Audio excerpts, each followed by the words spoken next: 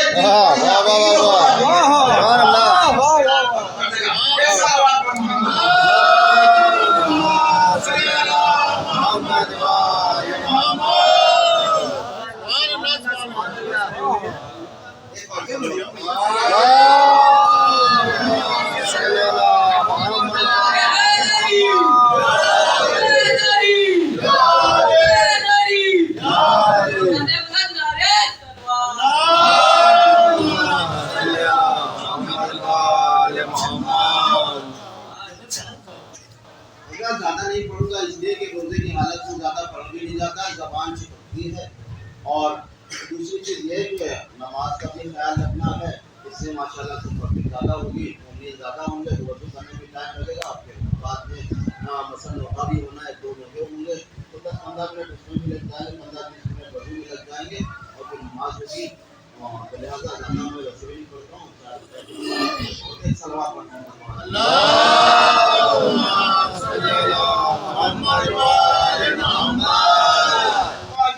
ہمارے اوپر ایک اعتراض یہ ہوتا ہے کہ یہ جو ہے مثلا اہل بیت کو انبیاء سے پڑھاتے ہیں, ہم انبیاء سے نہیں پڑھاتے. آپ اولو العزم میں سے رسول خالی پیغمبر اسلام کو چھوڑ کر کائنات کا اللہ نے جتنے نبی بنائے سب سے بہتر مولائے کائنات کی ذات. خود پیغمبر نے فرمایا اگر تم آدم سے لے کر ہم تک ہر نبی کے چہرے کی زیارت کرنا چاہتے ہو تو علی کے چہرے کو دیکھو. اگر عبادت کا ثواب چاہتے ہو تو علی کے چہرے کی طرف نظر کرو, تمہیں عبادت کا ثواب ملتا چلا جائے گا.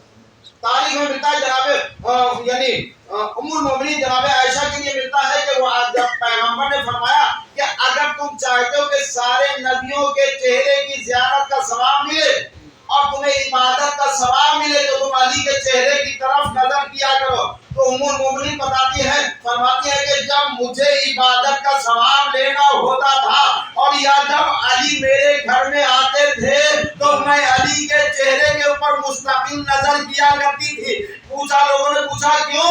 کہا اس لیے کہ میں چاہتی ہوں کہ مجھے آدم سے لے کر آدم تک ہر نبی کے چہرے کا ثواب دیکھنے کا ثواب مل جائے تو میں ایک اکیلے علی کو دیکھ لیتی ہوں. جب عبادت کا ثواب چاہتا ہوں تو میں علی کو دیکھ لیتی ہوں. تو پتہ یہ چلا جب بات کو اتنا پتا ہے کہ بغیر علی کے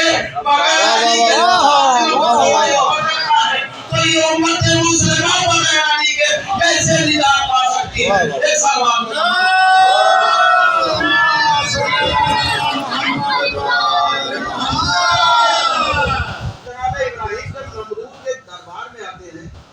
نمرود کے پاس میں آتے ہیں اور کہتے ہیں کہ بھائی تو ایسا ہے کہ خدا کو ماننے لگا.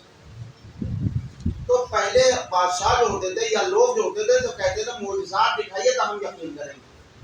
تو جناب ابراہیم کے لیے ملتا ہے کہ جناب ابراہیم نے کہا ایک مرتبے جب سورج کو دیکھا تو فرمایا ھذا ربی اکبر، یہ میرا بڑا رب ہے، جناب ابراہیم نے فرمایا۔ اس کے بعد جب سورج غروب ہو گیا تو جناب ابراہیم نے فرمایا کہ میں ڈوبنے والے کو خدا نہیں مانتا، وہ خدا نہیں ہو سکتا، جو ڈوب جائے وہ خدا نہیں۔ پھر چاند کو دیکھا، یا پہلے چاند کو دیکھا، ستاروں کو دیکھا، سب کو منع کرتے رہے کہ ایک قوم والوں تمہارا عقیدہ الگ ہے، ہمارا عقیدہ الگ ہے۔ اس کی وجہ یہ ہے کہ جو ڈوب جائے وہ خدا نہیں ہو سکتا۔ میں ہوتا تو کہتا ابراہیم یہ نہ کہو، بلکہ یہ کہو جو بندے کے اختیار میں آ جائے وہ خدا نہیں ہو سکتا، جو بندے کے اختیار میں آ جائے وہ خدا نہیں ہو سکتا۔ جناب ابراہیم نے سورج کو دیکھا تو خدا کہا، ارے چند لمحے کے لیے صحیح لیکن خدا کہا، پھر انکار کیا۔ پھر چاند کو دیکھا، پھر انکار کیا۔ پھر ستاروں کو دیکھا، پھر انکار کیا۔ آئیے در اہل بیت کے اوپر آ جائیے تو پتہ چل جائے گا جو بندے کے اختیار میں ہو وہ خدا نہیں ہو سکتا ہوا ہے۔ جاتے ہوئے سورج کو علی نے پلٹا کے بتلا دیا یہ ایک بندے کے اختیار میں ہے، اور چاند کے 2 ٹکڑے جناب پیغمبر اسلام نے کر کے بتلا دیا یہ بندے کے اختیار میں ہے، اور در زہرا کے اوپر تارے نے سجدہ کر کے بتلا دیا یہ سارے اہل بیت کے اختیار میں ہوا کرتے۔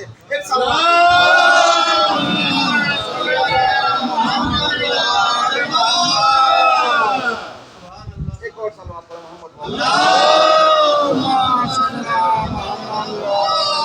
جناب سلیمان، اللہ نے کتنی بڑی جناب سلیمان کو حکومت دی تھی، اتنی بڑی حکومت دی تھی کہ چرند پرند ہوا سب کے اوپر حکومت تھی، اور ایک ان کا تخت تھا اس کے اوپر بیٹھ کے سیر کیا کرتے تھے۔ اور جناب سلیمان سیر کر رہے تھے کہ انگوٹھی ان کے ہاتھ میں تھی، وہ انگوٹھی گر گئی۔ جب انگوٹھی گر گئی تو اتفاق سے وہ دریا کی طرف سے ان کا تخت گزر رہا تھا، پہاڑ کے اوپر ایک جب انگوٹھی گری تو مچھلی نے اس انگوٹھی کو نگل لیا۔ جناتوں نے دیووں نے ان کے کاروان کو چھوڑ دیا کہ سرکار خدا حافظ، ساری حکومتیں آپ کی ختم۔ جو یہ اللہ نے آپ کو جو حکومت دی تھی یہ انگوٹھی کے ذریعے سے دی تھی، یا آپ کے پاس جو حکومت تھی یہ انگوٹھی کے ذریعے تھی، یہ ساری ختم ہو گئی۔ ادھر ایک مچھلی پکڑنے والا دریا میں گیا، اس نے مچھلی کا شکار کیا، اتفاق سے وہی مچھلی اس کے کانٹے میں پھنس گئی۔ وہ گھر میں آیا، بیٹی مچھلی بنا رہی تھی، جیسے اس نے مچھلی کو کاٹا اور اس کے پیٹ سے وہ انگوٹھی نکلی، اس نے کہا بابا عجیب ہے، کیسی مچھلی لے گیا، اس کے پیٹ میں انگوٹھی ہے۔ وہ انگوٹھی اس کے باپ کے ہاتھوں میں آئی، جناب سلیمان کا ادھر سے گزر ہوا، انہوں نے آواز میں سنی کہ انگوٹھی ہے، اس مچھلی کے ذریعے سے اس تک پہنچی۔ تب باپ کیا کہا کون؟ کہا میں سلیمان ہوں۔ وہ باہر نکلا، کہا کیا بات ہے؟ کہا پہلے انگوٹھی تو دو تب بتلاؤں گا کیا بات ہے۔ جیسے جناب سلیمان کے ہاتھ میں انگوٹھی آئی، انگلی میں پہنی، جنات واپس آ گئے، دیو واپس آ گئے، تخت واپس آ گیا، ساری حکومتیں مل گئی۔ جناب سلیمان نے اس سے کہا کہ اے بھائی اس انگوٹھی کی وجہ سے اللہ نے مجھے حکومت دے رکھی تھی، آؤ اے سلیمان دیکھو اگر جس انگوٹھی کے ذریعے سے تم حکومت کرتے تھے میرا مولا وہی انگوٹھی کو خیرات میں دیے تھے۔ واہ واہ واہ واہ، سبحان اللہ۔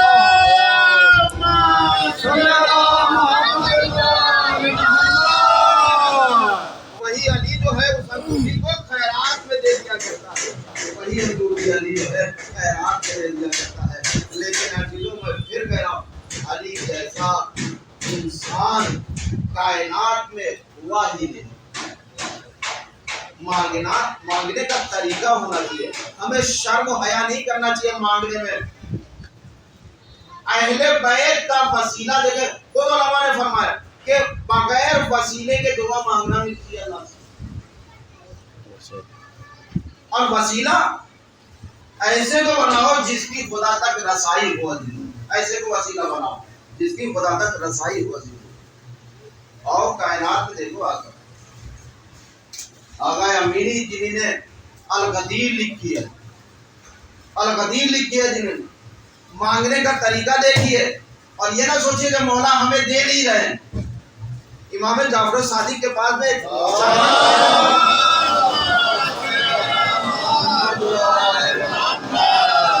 صادق علی محمد کے پاس ایک چاہنے والے نے خط لکھا، مولا میں بہت پریشان ہوں، میرے لیے دعا کیجیے گا۔ تو امام نے جواب دیا کہ تیرے خط لکھنے سے پہلے مجھے خبر ہو جاتی ہے، اور ہم کب تم سے دور ہیں، ہم کب سے دور ہیں۔ اگر ہم تم سے اپنی آنکھوں کو پھیر لیں، نظروں کو پھیر لیں، تو دنیا تمہیں رہنے نہیں دے گی، دنیا تمہیں جینے نہیں دے گی۔ یہ الگ بات ہے کہ ہم تمہاری مدد ظاہرہ نہیں کر پا رہے ہیں، نہیں کر رہے ہیں عزیز، لیکن اگر مولا میری اگر آنکھوں کو پھیر لے، اپنی آنکھوں کو پھیر لے، تو آپ کو معلوم ہے۔ تو عزیزوں سب کچھ دیکھیں، ہمیشہ یاد رکھیے گا، اب جب بندہ کسی کے ساتھ صلہ رحمی کرتا ہے تو خدا اس کی عمر میں اضافہ فرما دیتا ہے، خدا اس کی عمر میں اضافہ فرما دیتا ہے۔ ساتویں امام امام موسی کاظم علیہ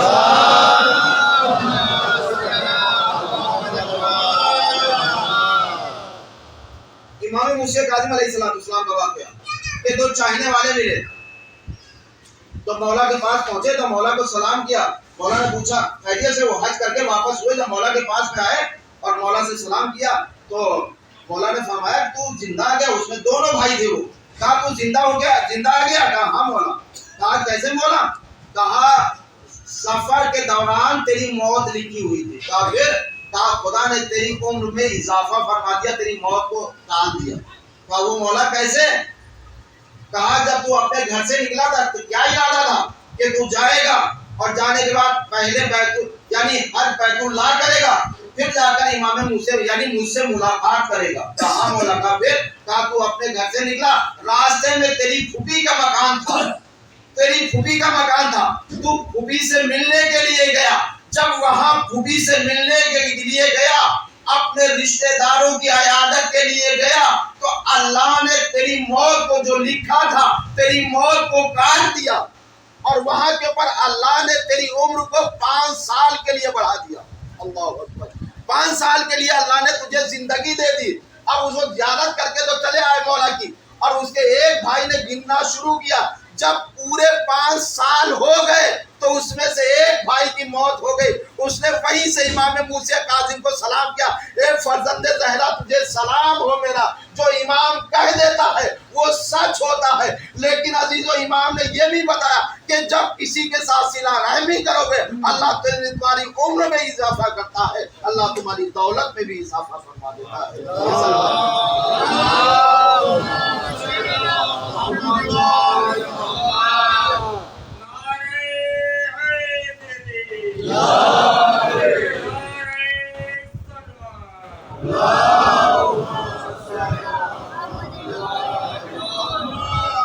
آپ تو بہت زیادہ میری آواز جب میں بھی بند کر دیا تب بھی وہاں تک چلے، لیکن آپ کی آواز بہت کم یہاں تک آتی ہے۔ میں بھول گیا مولائے کائنات کے لیے ایک صلوات پڑھ دوں محمد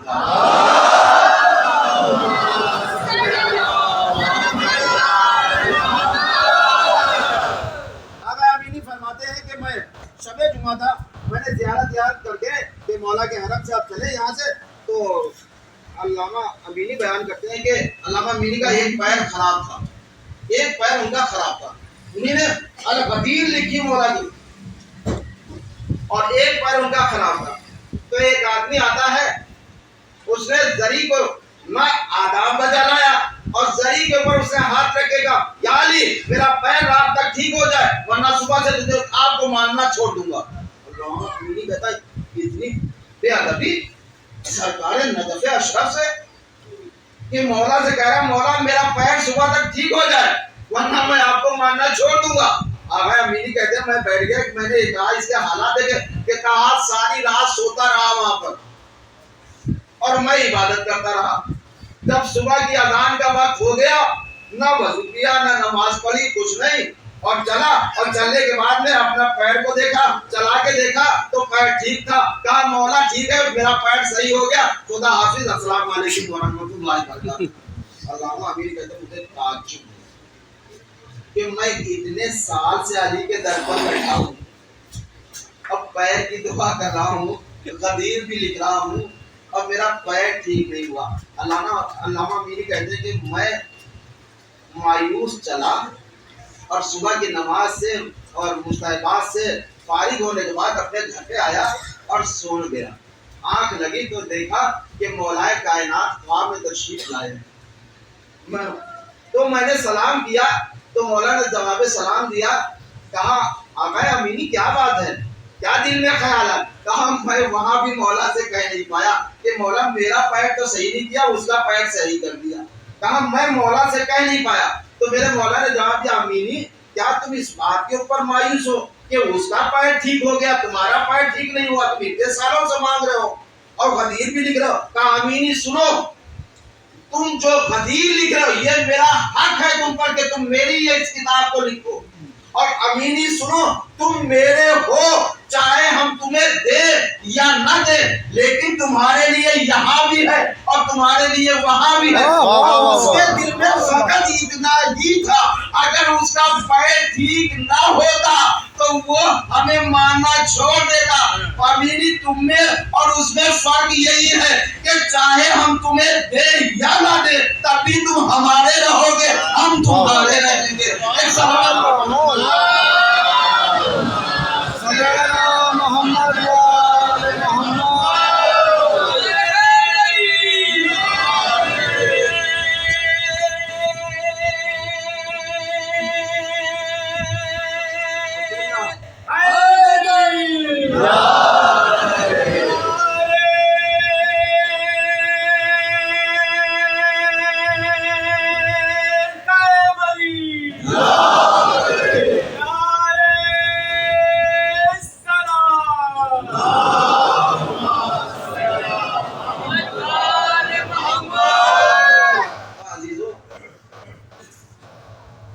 یہ گھرانہ وہ ہے، یہ گھرانہ وہ ہے کہ کبھی کسی کو خالی نہیں دیتا، بیچتا ہی نہیں کبھی خالی.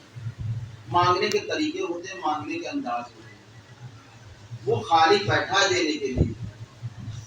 اس گھرانے سے وسیلہ تو کراؤ. اور یہ سچ ہے. کسی نے مولا سے پوچھا مولا خدا دیتا تو ہے لیکن دیر کیوں لگاتا ہے؟ تو امام نے فرمایا کہ اللہ 30 سال سے عبادت. جب گاؤں کے لوگوں نے پریشان کیا تو پہاڑ کی بلندی کے اوپر آ گیا. وہاں پر 30 سال تک ایک آرزو دل میں تھی کہ معبود خلیل خدا حضرت ابراہیم کا مجھے دیدار کرا دے. ایک دعا، کوئی بہت لمبی چوڑی دعا نہیں تھی کہ اللہ مجھے جنت دے دے، جہنم سے بچا لے، یا دولت دے دے، یا فلاں دے دے، سلطنت. نہ، اللہ سے دعا بس یہی تھی اللہ خلیل خدا حضرت ابراہیم سے ملا دے یا جناب اسماعیل سے ملا دے. تو 30 سال سے جناب ابراہیم اپنے جانور کو چلاتے ایک بھیڑ یا ایک بکری اس پہاڑ کے اوپر پہنچ گئی. جناب ابراہیم اسے ہٹانے کے لیے، اسے واپس کرنے کے لیے پہاڑ تک پہنچ گئے تو کیا دیکھا؟ ایک بندہ خدا ہے جو سجدے میں پڑا ہوا ہے اور سبحان ربی العلی و بحمدہ کہہ رہا ہے. جب اس نے سر کو اٹھایا، آٹھ سنی سر کو اٹھایا تو جناب ابراہیم نے پوچھا یہاں کیا کر رہا ہے؟ کہا اللہ کی عبادت کر رہا ہوں. کہا کیا عبادت اللہ سے؟ کہا ایک دعا مانگ رہا ہوں 30 سال سے. کہا پھر؟ کہا ابھی تک قبول نہیں. تو جو جناب ابراہیم نے کہا ایک دعا میری بھی اس میں شامل کر لو. کہا ایک دعا میں تو 30 سال لگ رہے ہیں اور تمہاری کر لوں گا تو پتہ نہیں کتنے سال لگیں گے، کتنے سال لگیں گے. کہا دعا تو بتاؤ ہے کیا؟ کہا میں اللہ سے کہہ رہا تھا معبود خلیل خدا حضرت ابراہیم کا ایک مرتبہ مجھے دیدار کرا دے. تو جناب ابراہیم نے فرمایا اے بندے خدا، اللہ نے تیری دعاؤں کو مستجاب کر دیا. کہا کیسے؟ کہا جس خلیل خدا سے ملنے کے لیے تو تمنا کر رہا تھا، 30 سال سے عبادت کر رہا تھا، وہی خلیل خدا تیرے سامنے کھڑا ہے، تیرے سامنے بیٹھا ہے. اس نے فوراً جب جناب ابراہیم کو دیکھا فوراً سوال کیا اے ابراہیم اتنی دیر خدا نے کیوں لگائی ایک دعا قبول کرنے میں؟ فرمایا خدا جس سے محبت کرتا ہے اس سے اور کہتا میرے بندے اور میرے قریب آ جا اور مجھے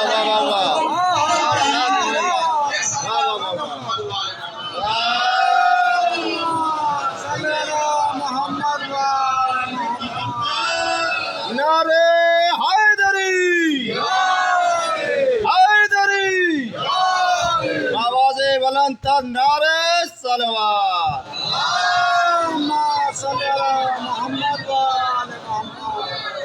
اللہ کسی سے محبت کرتا ہے تو اس کی دعاؤں کو دیر میں مستجاب کرتا ہے تاکہ ہمارا بندہ گزرے. عزیزوں، کائنات کے علی نے اپنے خالق سے کچھ نہیں مانگا،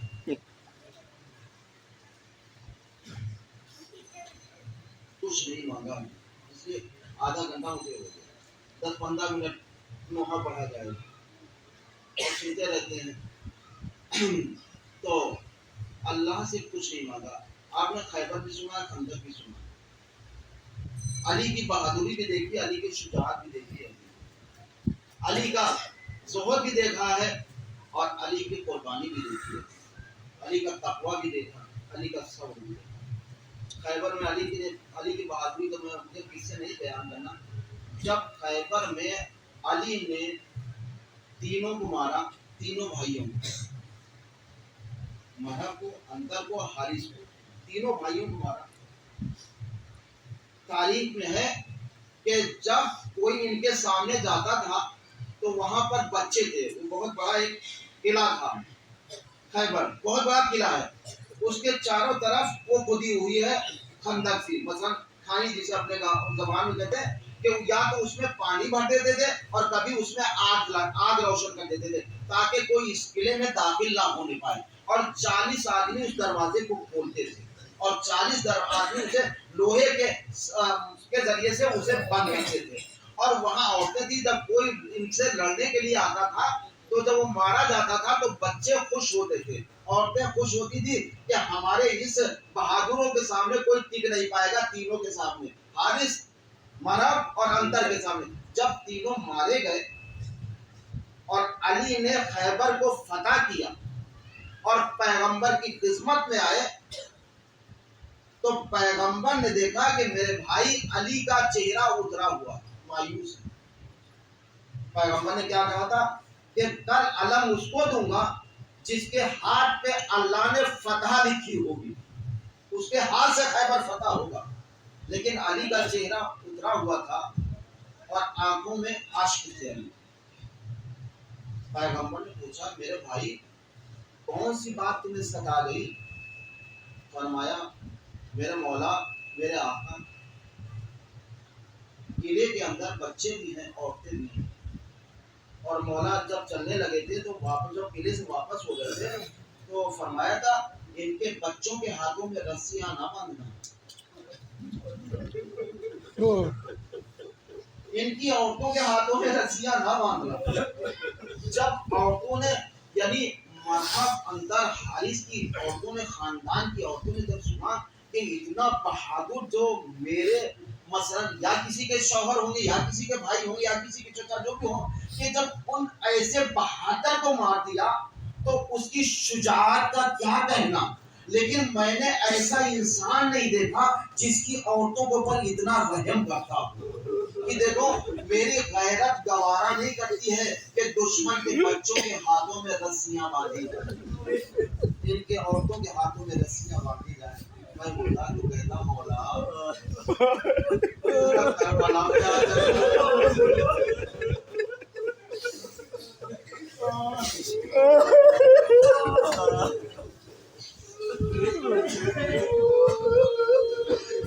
علی کی غیرت نے گوارا نہیں کیا.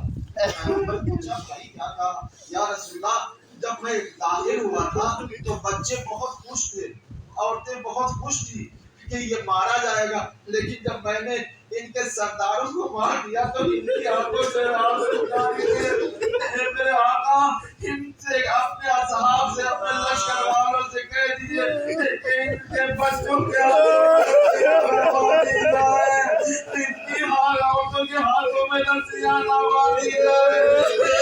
مولا ارے وہ زینب میں کلثوم واپس آئی، محمد ابن فرمایا اے بھیا ان بازوؤں پہ رسی کے